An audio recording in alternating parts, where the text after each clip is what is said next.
নমস্কার বন্ধুরা, welcome to Shampa's kitchen. আজকে নিয়ে এসেছি তালের এক অভিনব দুর্দান্ত টেস্টি রেসিপি, তালের পোড়া পিঠে। এই তালের পোড়া পিঠে খেতেও যেমন টেস্টি, বানানোও কিন্তু খুবই সহজ। তাহলে চলুন শুরু করি। সবার প্রথমে একটা প্যানের মধ্যে নিয়ে নেব 1/4 কাপ পরিমাণে জল। তারপর ওভেনটাকে অন করে দিয়ে এটাকে হাই ফ্লেমে ফোটাতে শুরু করব। জলটা যেই ফুটতে শুরু করবে, আমি জলটাকে কড়াইয়ের চারিদিকে ছড়িয়ে নিয়ে এর মধ্যে অ্যাড করে দেব তালের কাই।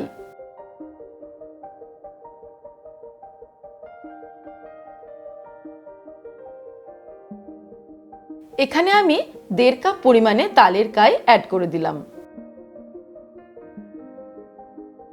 এবারে ফ্লেমটাকে মিডিয়ামে করে আমি এটাকে জাল দিয়ে নেব 2 মিনিট। তাল থেকে খুব সহজে কি করে তালের কাই বের করতে হয় তার পদ্ধতি কিন্তু আমি তালের বড়া, তালের পায়েস আর তালের লুচি রেসিপিতে অলরেডি দেখিয়ে দিয়েছি।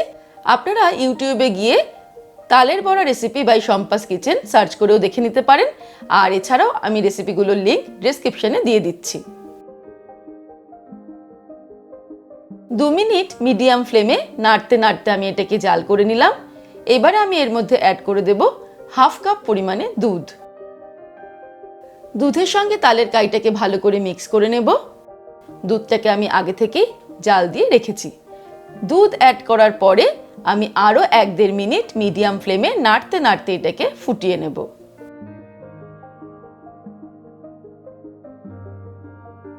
প্রায় 1.5-2 মিনিট মিডিয়াম ফ্লেমে নাড়তে নাড়তে ভালো করে দুধ আর তালের কাইটাকে জাল করে নিলাম, মিক্স করে নিলাম ভালো করে। এবার এর মধ্যে অ্যাড করে দেব চিনি। আমি 1 কাপ পরিমাণ চিনি দিয়ে দিলাম, তবে আপনারা নিজেদের স্বাদ অনুসারে চিনিটা অ্যাড করবেন।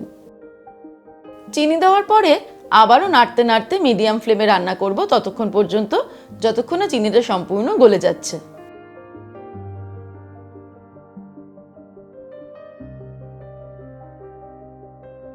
এবারে চিনিটা সম্পূর্ণ গলে গেছে। আরও মিনিট খানেক আমি এটাকে নাড়তে নাড়তে রান্না করে নেব মিডিয়াম ফ্লেমে।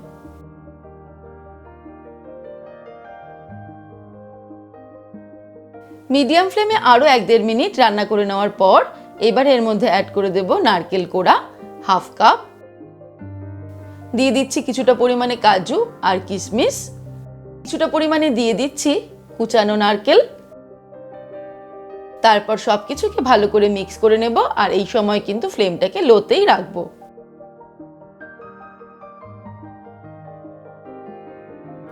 তারপর এর মধ্যে অল্প অল্প করে অ্যাড করব চালের গুঁড়ো আর ভালো করে মিক্স করতে থাকবো খুন্তি দিয়ে নাড়তে নাড়তে। আর এই সময় কিন্তু ফ্লেমটাকে একদম লোতেই রাখবো।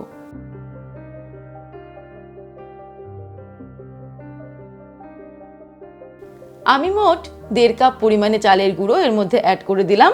ভালো করে মিক্স করে নেব আর ফ্লেমটাকে লোতেই রাখবো। আর এই সময় কিন্তু ভালো করে নাড়তে নাড়তে মিক্স করতে হবে।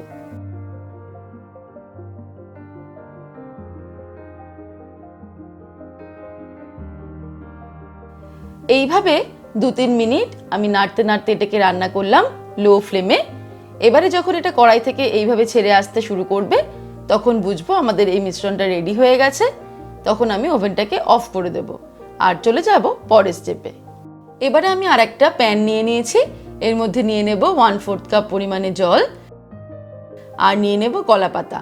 কলাপাতাগুলো এরকম ছোট ছোট টুকরো করে কেটে নিচটাতে বিছিয়ে দেব। আর খেয়াল রাখতে হবে সবুজ যে তেলতেলে অংশটা কিন্তু ওপর দিকটা রাখতে হবে। এইভাবে কয়েক টুকরো কলাপাতা নিয়ে আমি বিছিয়ে দিলাম কড়াইয়ের নিচটাতে। একটা প্লেন সারফেস তৈরি করব। তারপর এর মধ্যে সম্পূর্ণ মিশ্রণটা ঢেলে নেব।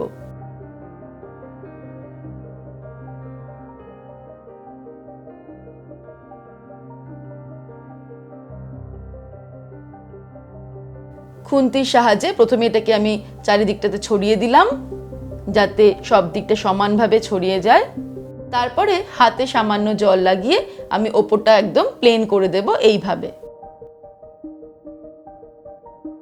তারপর আরও এক টুকরো কলাপাতা নিয়ে কলাপাতাটার এই সবুজ অংশটা ভেতর দিকে রেখে এইভাবে এটাকে ঢাকা দিয়ে দেব যাতে সব দিকটা ভালো মতো ঢাকা হয়ে যায়। আরও একটা কলাপাতা আমি এর মধ্যে ঢাকা দিয়ে দিলাম।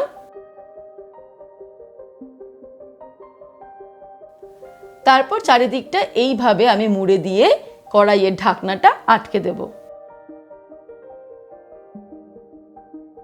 এবারে গ্যাস অন করে ফ্লেমটাকে একদম লোতে রেখে এটাকে আমি ঢাকা দিয়ে রান্না করব 20 মিনিট। 20 মিনিট পর ফিরে আসছি। 20 মিনিট হয়ে গেছে, আমি ওভেনটাকে অফ করে দিলাম। এটা এখন কিন্তু পাতা পোড়ার গন্ধ অলরেডি বেরোতে শুরু হয়ে গেছে।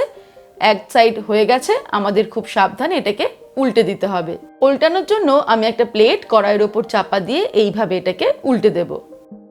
তারপর প্লেট থেকে আবারও এটাকে কড়াইতে নিয়ে নেব। তারপরে আবারও ঢাকা দিয়ে 15 থেকে 20 মিনিট একদম লো ফ্লেমে রান্না করব। তারপর ফিরে আসছি। 20 মিনিট হয়ে গেছে, আমাদের তালের পোড়া পিঠে কিন্তু একদম রেডি। তবে এটা এখন ভীষণই গরম, তাই একটু সামান্য ঠান্ডা হতে দেব, তারপর ফিরে আসছি। ব্যাস, তালের পোড়া পিঠে আমাদের খুব সহজেই তৈরি হয়ে গেল। এবারে দারুণ টেস্টি এই তালের পোড়া পিঠে আমি পিস পিস করে ছুরি দিয়ে কেটে সার্ভ করব।